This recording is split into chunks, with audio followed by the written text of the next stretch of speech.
मुश्किल हो जाएगा। उन्होंने अपने शागिर्द हजरत मौलाना उबैदुल्लाह सिंधी रहमतुल्लाह अलैह को, जो इसी दारुल उलूम देवबंद के परवरदा थे, उन्हें काबुल भेजा। उन्होंने पूरे सूबे के अवाम में और अफगानिस्तान के लोगों में एक तरह से तहरीक पैदा कर दी और सबसे पहली हुकूमत उन्होंने कायम की, आजाद हिंद हुकूमत उन्होंने कायम की। हिंदुस्तान के बाहर हिंदुस्तान के नाम पर हुकूमत कायम की गई है। लेकिन इसमें गौर करने की बात यह है कि शेखुल हिंद रहमतुल्लाह अलैह के ईमा पर, उनके मशवरे पर मौलाना उबैदुल्लाह सिंधी जो हुकूमत कायम कर रहे हैं, उस हुकूमत का वजीर आजम अगरचे मुसलमान है, उस हुकूमत का वजीर खारजा, होम मिनिस्टर और फॉरेन मिनिस्टर अगरचे खुद मौलाना उबैदुल्लाह सिंधी हैं और उसके प्राइम मिनिस्टर मौलाना बरकतुल्लाह भोपाली हैं, लेकिन उस हुकूमत का प्रेसिडेंट इनको बनाया गया वो थे राजा महेंद्र प्रताप सिंह।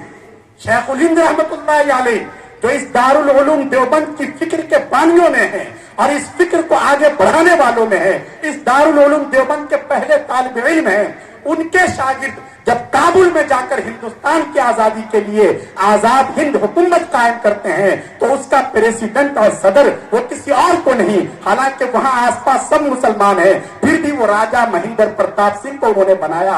उन्होंने ये मैसेज दिया, उन्होंने ये पैगाम दिया कि इस देश में हिंदू भी हैं, मुसलमान भी हैं, सिख भी हैं, ईसाई भी हैं। हमारी पॉलिसी सिर्फ अपने आप को प्रमोट करने की नहीं होनी चाहिए, हमारी पॉलिसी सबको लेकर चलने की है। अगर हम सबको लेकर चलेंगे तो वाकईतन ये हिंदुस्तान आगे बढ़ेगा, आपस में भाईचारा रहेगा और हिंदुस्तान में जो मोहब्बत की खुशबू फैली हुई है वो मोहब्बत की खुशबू और ज्यादा फैलेगी। ये पैगाम हमारे बुजुर्गों ने दिया है, दारुल उलूम देवबंद से पढ़ने वाले शागिर्दों ने दिया है, दारुल उलूम देवबंद के तैयार करदा मुजाहिदीन आजादी ने दिया है और इस पैगाम को इन बुजुर्गों ने और आगे बढ़ाया।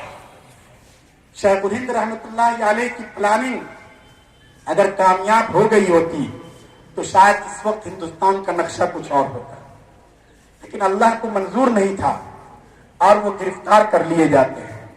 उनके साथ शेखुल इस्लाम हजरत मौलाना हुसैन अहमद मदनी रहमतुल्लाह अलैह और उनके शागिर्दों को माल्टा की जेल में भेज दिया जाता है। लेकिन पूरे मुल्क में उनकी रिहाई के लिए एहतिजाजी मुजाहरे होते हैं जिनमें हिंदू भी हैं, मुसलमान भी हैं, और इस तरह आजादी की शमा लोगों के दिलों में जलती रहती है। 3.5 साल के बाद शेखुल हिंद रहमतुल्लाह अलैह माल्टा की कैद से वापस आते हैं।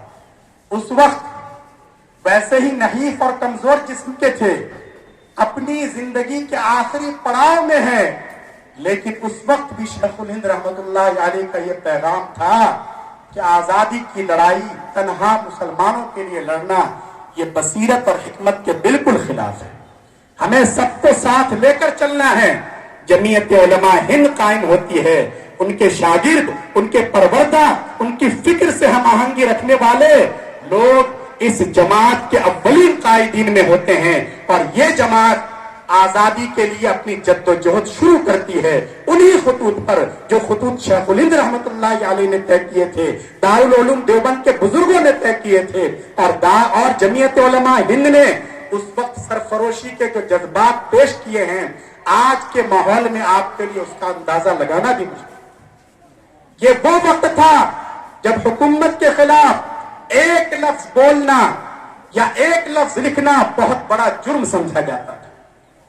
लेकिन जमीयत उलमा हिंद ने अपना कन्वेंशन बुलाया और कन्वेंशन में बहुत साफ लफ्जों में मुतालबा कर दिया। ये वो वक्त था जब ऑल इंडिया नेशनल कांग्रेस वजूद में आ चुकी है, उसके बड़े बड़े लीडर मुल्क के कोने कोने में अपने प्रोग्राम कर रहे हैं, लेकिन अंग्रेजों से वो चंद सियासी मुराद के अलावा किसी चीज का मुतालबा नहीं कर रहे हैं। वो अपने हुकूक के लिए और राइट्स के लिए लड़ रहे हैं। ये जमीयत उलमा हिंद पहली जमात है जिसने अपने कन्वेंशन में कहा कि हमें पूरे मुल्क की आजादी चाहिए, हमें चंद रियायतों की भीख बिल्कुल मतलूब नहीं है। ये जमीयत ने जब अपने कन्वेंशन में ये मुतालबा मंजूर किया है, बाद में जाकर कांग्रेस ने रद्दो-कदा के बाद जमीयत के इस मुतालबे की तायीद की। ये सारी चीजें ऑन द रिकॉर्ड मौजूद हैं। ہمارے بزرگوں نے کبھی باطل کے آگے اپنا سر نہیں جھکایا, کبھی اس ملک کی عظمت پر, آن پر, بان پر آنچ نہیں آنے دی. شیخ الاسلام حضرت مدنی رحمت اللہ علیہ کو گرفتار کر لیا جاتا ہے, ایک مرتبہ نہیں وہ کئی بار گرفتار ہوتے ہیں.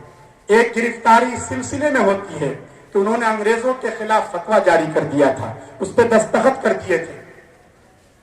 انہیں کراچی طلب کیا جاتا ہے اور ایک قیدی کی حیثیت سے کراچی کے ایک حال میں انگریز جج کے سامنے پیش کیا جاتا ہے. انگریز جج بڑے کرخت لہجے میں پوچھتا ہے, ملزم حسین احمد